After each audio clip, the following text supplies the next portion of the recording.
제가 가진 성경, 구약 성경 461쪽 정도에 있습니다. 사무엘상 마지막 장 31장 1절로부터 우리 6절까지 우리 한 절씩 교독하고 6절 한 목소리로 읽겠습니다. 블레셋 사람들이 이스라엘을 치매 이스라엘 사람들이 블레셋 사람들 앞에서 도망하여 길보아 산에서 엎드러져 죽으니라.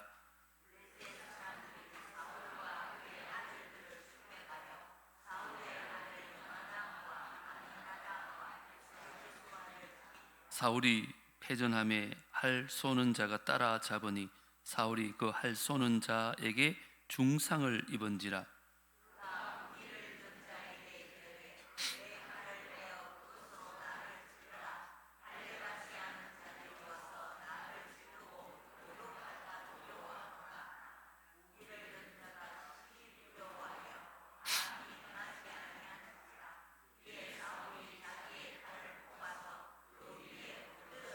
무기를 든 자가 사울이 죽음을 보고 자기도 자기 칼 위에 엎드러져 그와 함께 죽으니라.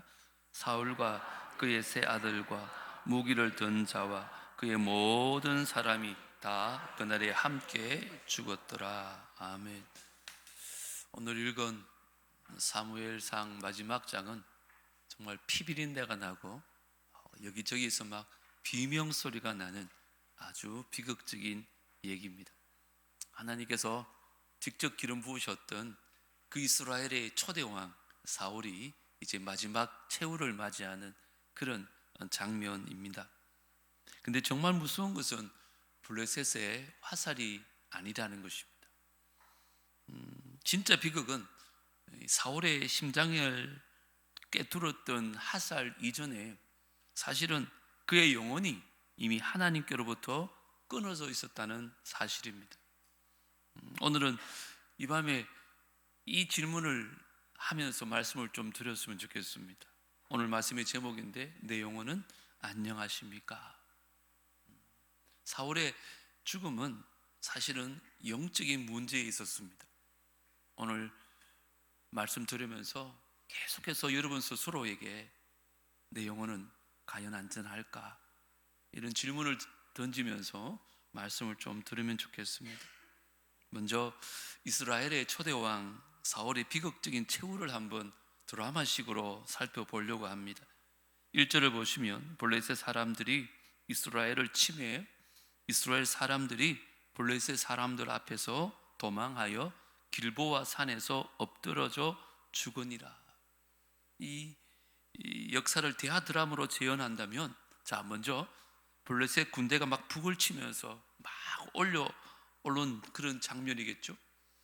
그러니까 사기를 잃었던 이스라엘 군사들이 무기를 다 버려두고 황급히 여기저기로 도망가는 모습이 보이고 화살이 막 날아들고 이스라엘 군사들은 화살에 맞아 쓰러지고 칼에 찔려 죽는 군사들이 비명이 여기저기서 막 들려올 것입니다. 2절을 보십시오. 블레셋 사람들이 사울과 그의 아들들을 추격하여 사울의 아들 요나단과 아비나답과 말기수아를 죽이니라. 사울의 세 아들을 발견한 블레셋 장수가 이스라엘 왕자들이 여기 있다, 저들을 쳐 죽여라 명령하겠죠. 그러면 그때 군사들이 막 몰려갔을 것이고 요나단과 아비나답과 말기수아가 한 명씩 차례대로 칼에 찔려 피를 토하면서 쓰러졌을 것입니다. 자신의 세 아들이 죽임을 당하는 모습을 보면서 아버지 사울왕의 마음이 얼마나 고통스러웠을까요?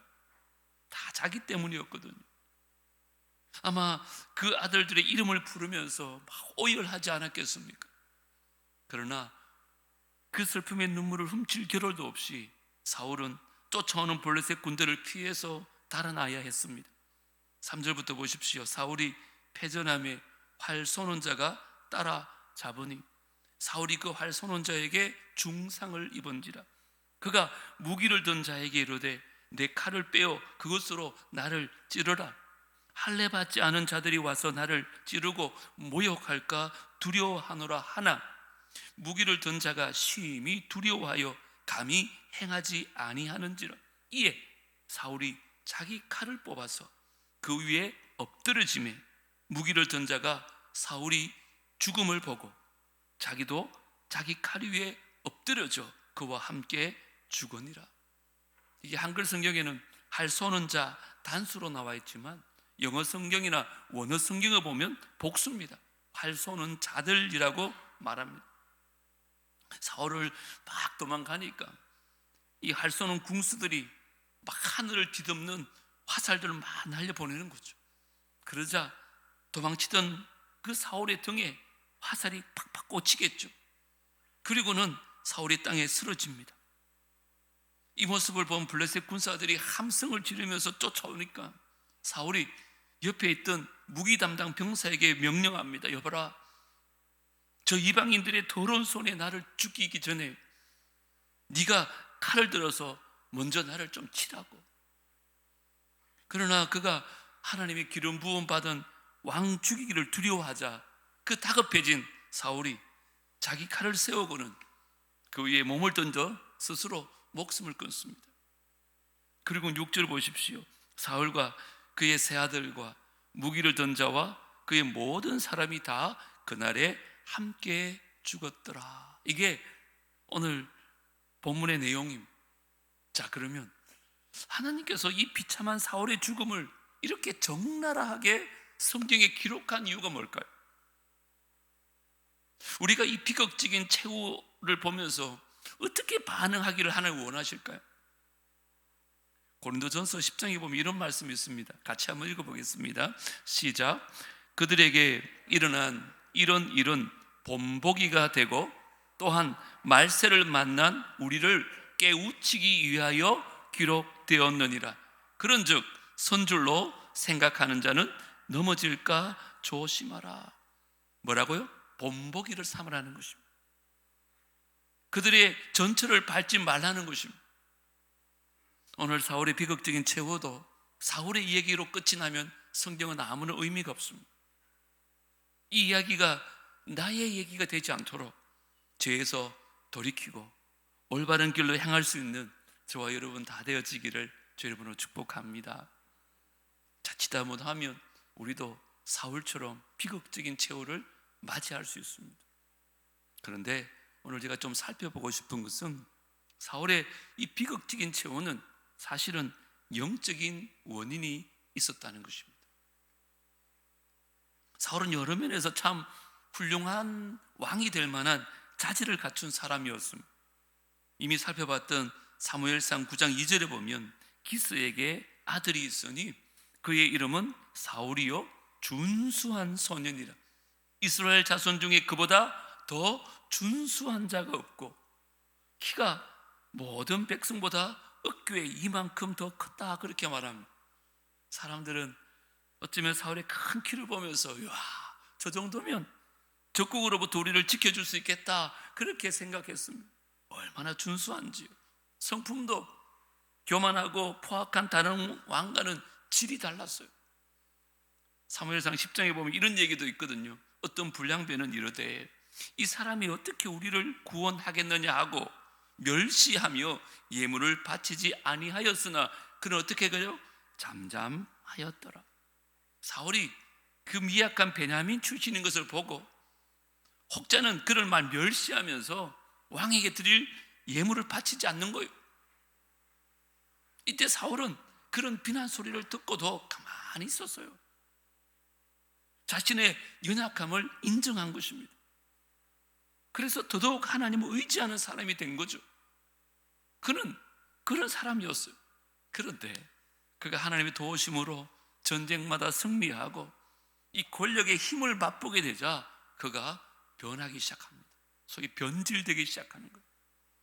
그래서 그 친밀했던 하나님 관계가 먼저는 식어져 가고 그러다가 멀어져다가 완전히 끊어져 버린 것입니다. 처음엔 그 대사장만 드릴 수 있는 번제를 자기 마음대로 드리더니 조금 후에는 아멜렉을 분명히 하나님께서 진멸하라고 말씀드렸는데 불순종합니다. 그 자기 마음에 드는 짐승들은 다 빼돌리고 나쁜 짐승들만 다 죽입니다. 이후로 하나님의 영이 그를 떠났다고 성경은 말합니다. 그리고 성령이 그를 지배하기 시작합니다. 그러나 하나님은 그를 바로 심판하지 않습니다. 계속해서 회개하고 돌아올 수 있도록 여러 차례 기회를 주십니다. 다시 수금을 탈 때만 해도 악령이 떠나가는 체험을 합니다. 그때도 회개하지 않고 오히려 다윗을 질투하고 그를 죽이려고 합니다. 다윗이 2번이나 그를 동굴에서 살려주잖아요. 그때 우리 살펴봤지만 막 눈물을 흘리며 통곡할 정도로 큰 은혜를 체험했음에도 불구하고 그때뿐입니다. 여전히 하나님을 찾지 않아요. 그러다가 하나님을 떠나서 신접한 여인을 찾아가죠. 그때도 하나님은 악령의 목소리를 통해서 사울에게 회개하고 돌아오기를 촉구합니다. 어쩌면 마지막 기회를 주셨지만 사울은 이때도 하나님께 돌아오지 않아요. 사울은 그 자신의 비참한 종말을 스스로 자초한 것입니다. 여기서 한 가지 제가 오늘 좀 살펴보고 싶은 게 있는데, 4절을 보면 사울이 화살을 맞은 후에 무기 든 자에게 뭐라고 말해요? 그가 무기를 든 자에게 이르되 내 칼을 빼어 그것으로 나를 찌르라. 할례 받지 않은 자들이 와서 나를 찌르고 모욕할까 두려워하노라 하나 무기를 든 자가 심히 두려워하여 감히 행하지 아니하는지라. 이에 사울이 자기의 칼을 뽑아서 그 위에 엎드려졌다, 이렇게 말합니다. 그가 무기 담당하는 병사에게 자기를 죽여달라고 명령한 이유가 뭐라 그래요? 저 블레셋 사람 할례 받지 않은 자들의 손에 내가 죽게 되는 모욕만큼은 면하게 해달라는 거예요. 그 이방인 손에 죽을 수는 없다, 이렇게 말하는 거죠. 무슨 말일까요? 이 말은 사울은 아직도 자기 자신이 할례 받은 하나님의 선밀이라는 그런 자존심을 갖고 있었다는 거죠. 그런데 사실 사울은 할례 받지 않은 자와 다름없는 영적으로 완전히 죽은 자였는 거예요. 하나님의 영이 떠나가고 악령이 지배하고 있었어요. 그런데 그것을 알지도 못하고 나는 하나님의 백성이야 하면서 살았지만 그들보다 훨씬 못한 자였다는 것을 스스로 깨닫지 못한 거죠. 이건 뭘 말할까요? 칼빈은 이렇게 주석합니다. 사울은 할례라는 외적 표징은 가졌으나 마음의 할례를 받지 못했다는 것입니다. 혹 우리 안에 이 구원의 확신이라는 이름 아래 그 방종이 자리 잡고 있지는 않은가? 이 사울의 비극은 우리에게 거룩한 두려움을 회복하라고 지금 외치고 있는 것입니다. 자기는 하나님의 선민이라고 생각했어요. 그래서 차마 블레셋 이방인 손에서 죽지는 않겠다. 근데 사실은 그는 하나님을 떠난, 하나님과는 전혀 상관없는 사람이었어요. 그럼 마태복음 5장 13절에 아주 무서운 말이 있는데 같이 한번 읽어볼까요? 시작. 너희는 세상의 소금이니 소금이 만일 그 맛을 잃으면 무엇으로 짜게 하리요? 후에는 아무 쓸데없어 다만 밖에 버려져 사람에게 밟힐 뿐이니라. 사울왕이요, 하나님의 기름 부음 받은 사람이었어요. 하지만 맛을 잃은 소금같이 되었을 때 하나님은 그가 이방인에게 처절하게 죽는 그것을 막지 않습니다. 사무엘 하에 보면 사실은 이때 사울이 죽었다고 성경은 하지만 죽지 않아요. 생명이 붙어 있어요. 결국은 블레셋 사람 손에 의해서 죽어요. 여러분 무슨 말 아니에요? 아멜렉을 진멸하라 그랬는데 진멸하지 않다가 아멜렉 군대에게 죽는다니까요. 하나님께 불순종했던, 남겨두었던 것 때문에 자기가 죽어요. 여러분 맛을 잃은 소금이 밖에 버려져 밟히듯이 영적으로 실패한 인생은 삶에서도 실패로 끝난다는 거죠. 저는 오늘 이 말씀이 너무 무섭더라고요. 저와 여러분은 짠맛이 살아있는 소금입니까? 아니면 소금인지 아닌지 구별할 수 없는 이미 짠맛을 다 잃어버린 소금은 아닙니까? 여러분은 하나님을 주인으로 모시고 그분의 뜻에 순종하는 하나님의 백성입니까? 아니면 여전히 내가 주인이 되어서 하나님을 온데간데 없고 나는 죄의 종으로 살고 있지는 않습니까? 사울은 할례 받지 않은 자들에게 모욕당하는 것은 두려워했지만 하나님께 모욕당하는 것은 두려워하지 않았어요. 무슨 말일까요? 그는 사람의 눈은 의식했지만 하나님의 심판대 앞에서는 너무너무 떳떳했는 거예요. 이게 우리의 모습이 아니었으면 좋겠어요. 이게 바로 경건의 모양은 있지만 능력은 부인하는 자들의 정령적인 모습입니다. 오늘 본문은요, 사실은 사울의 장례식장이자 말세를 살아가는 저와 여러분을 향한 하나님의 엄중한 경고의 말입니다. 저 자신부터 오늘 이 사울의 모습이 우리 안에 있다면 더 늦기 전에 회개하고 하나님 앞에 철저하게 돌아올 수 있는 이 밤이 되어지기를 주의 이름으로 축복합니다. 마지막으로 하나 살펴보고 싶은 것은 이 죄의 결과는 자기 자신뿐만 아니라 많은 사람들에게 영향을 끼친다는 것입니다. 자기 한 사람은 끝나지 않아요. 자, 1절 2절을 다시 한번 같이 읽어보겠습니다. 시작. 블레셋 사람들이 이스라엘을 치매 이스라엘 사람들이 블레셋 사람들 앞에서 도망하여 길보아 산에서 엎드려 죽느니라. 블레셋 사람들이 사울과 그의 아들들을 추격하여 사울의 아들 요나단과 아비나답과 말기수아를 죽이니라. 보세요. 이 사울은 자신의 영적 실패로 인해서 자신의 인생만 망쳤을 뿐 아니라 그 자기의 사랑하는 세 아들의 그 비참한 죽음을 보게 됩니다. 뿐만 아니라 이스라엘 모든 군사들도 함께 죽게 만들어요. 1절에 여기 보면 엎드려 죽으니라 이렇게 말했죠. 사실은 땅에 꼬꾸라져 죽는 모습을 묘사하고 있거든요. 그리고 여기 죽음이라는 말은 원어에 보면 구멍을 내다, 관통하다, 꿰뚫다라는 동사의 수동형으로 쓰여 있어요. 이 무슨 말인가 하면 칼이나 창에 의해서 관통당해 죽었다는 말이에요. 얼마나 비참합니까? 이 사울의 죄악된 삶으로 인해서 사울뿐만 아니고 사울의 자녀들과 그 백성들이요, 창자가 꿰뚫리는 그 비참한 죽음을 당하게 되었다는 거죠. 사울의 세 아들 가운데 아비나답이나 말기수아는 사실은 잘 알려진 바가 없지만 요나단은요, 사울과는 질이 다른 정말 신실한 사람이었잖아요. 죽음을 두려워하지 아니하고 하나님 말씀에 의지해서 단둘이서 블레셋을 물리쳤던 용감한 아들이었습니다. 뿐만 아니고 그 왕위를 연연하지 않고 하나님의 뜻이라면 자기 대신에 다윗이 이스라엘 왕이 될 것을 알고 축복했던 정말 겸손하고 충성된 하나님의 사람이었어요. 그런데 보세요, 이러한 요나단도 아버지 사울의 제약으로 인해서 같은 날 동일한 죽음을 당한다는 게 얼마나 안타까운 일입니까? 물론 이게 의인이 악인과 함께 죽는 해석에 있어서는 조금 난해 구절이긴 하지만 오늘 이 말씀을 통해서 우리는 깨달을 게 있습니다. 나 한 사람의 영적 실패가 많은 사람에게 모여 악영향을 끼칠 수 있다는 것입니다. 저도 마찬가지고 우리 모두가 마찬가지고. 그래서 더 무서운 거예요. 우리 예수 믿고 성도의 삶을 살 때 먼저는 믿지 않는 이웃들이 다 나를 보고 있어요. 교회 초신자들이요, 다 우리를 보고 있다니까. 심지어 우리 교회 가정의 자녀들, 손주들이요, 우리를 다 보고 있어요. 그래서 우리 말이나 행동에 많은 영향을 받고 있는 거죠. 여러분 가운데 설마 나 같은 사람에게 뭐 영향을 받는 사람이 있을까? 아무런요. 우리 모두는요, 서로 영향을 끼치며 살아요.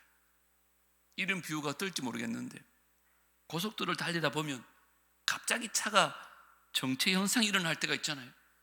그래서 거북이 걸음으로 겨우겨우 가다 보면 앞에 뭐가 있어요? 사고난 차가 있다든지 고장이 난 차가 있어서 뒤에 오는 차들이 다 막히는 거죠. 아무리 작은 똥차라더라도 뒤에 아무리 벤츠가 온다 하더라도 그 길을 다 막아서는 거죠.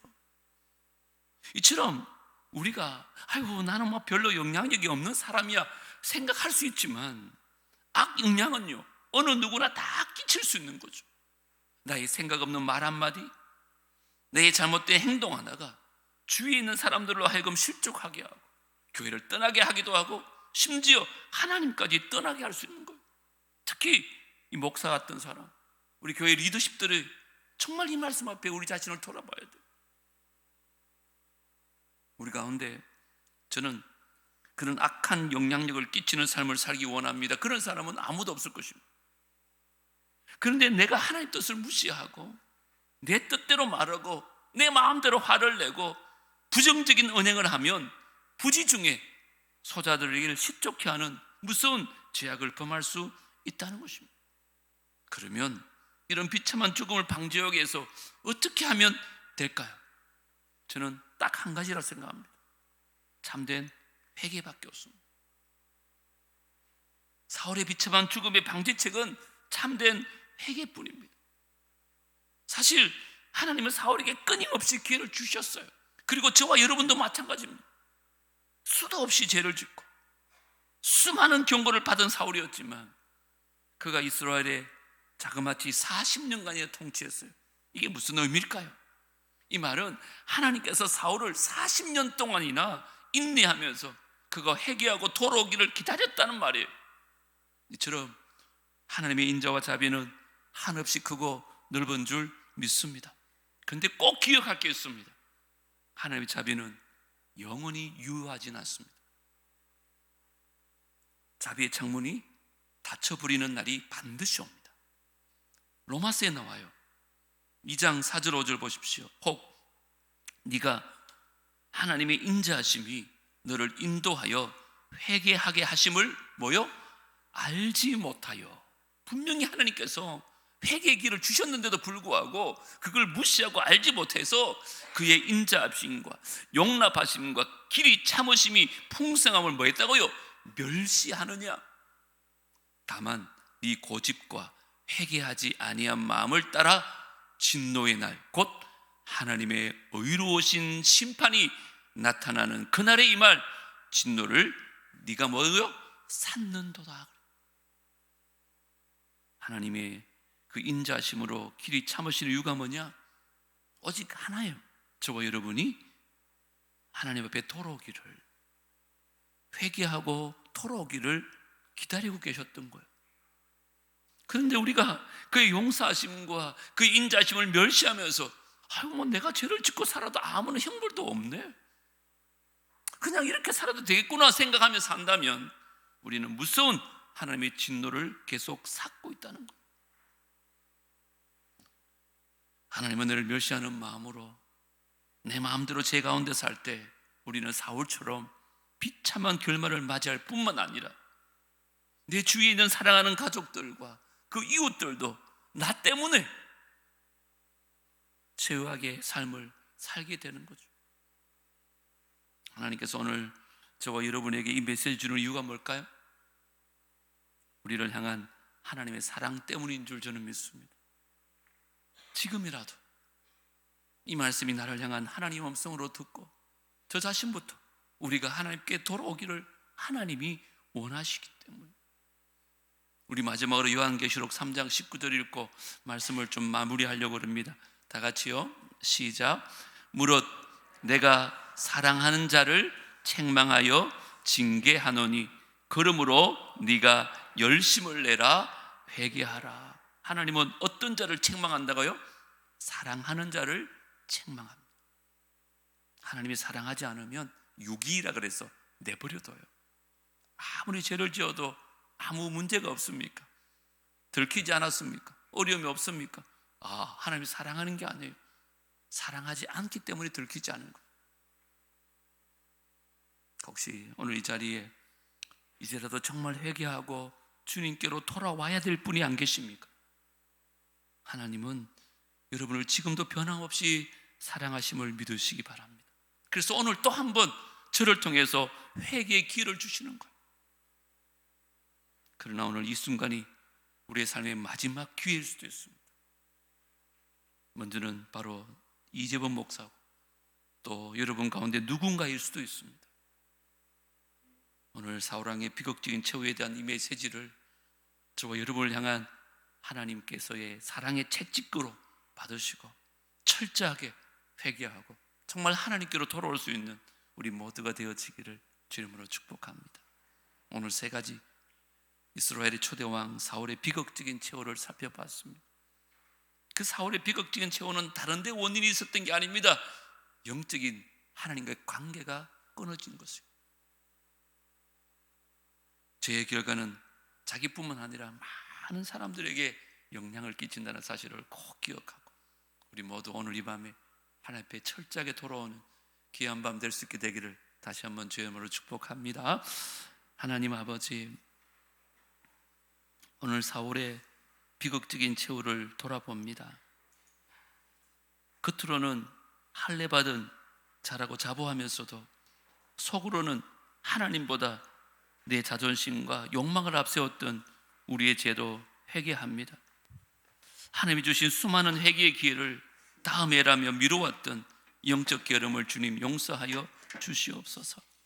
주님, 내가 산 자 같으나 영적으로 죽은 자가 아닌지 오늘 이 밤에 살펴보게 하여 주시고 맛을 잃은 소금이 되어 짓밟히기 전에 주님 앞에 엎드려 회개하는 이 밤이 되게 하여 주시옵소서.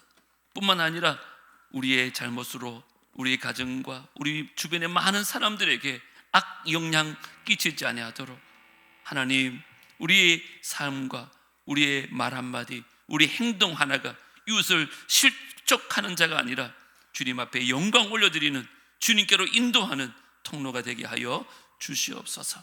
오늘 이 밤에 이 말씀을 나를 향한 하나님의 음성으로 듣고 철저하게 하나님 앞에 기도하며 회개하며 주님 앞에 나올 수 있도록 역사하여 주시옵소서. 예수님 이름으로 기도드리옵나이다. 아멘. 오늘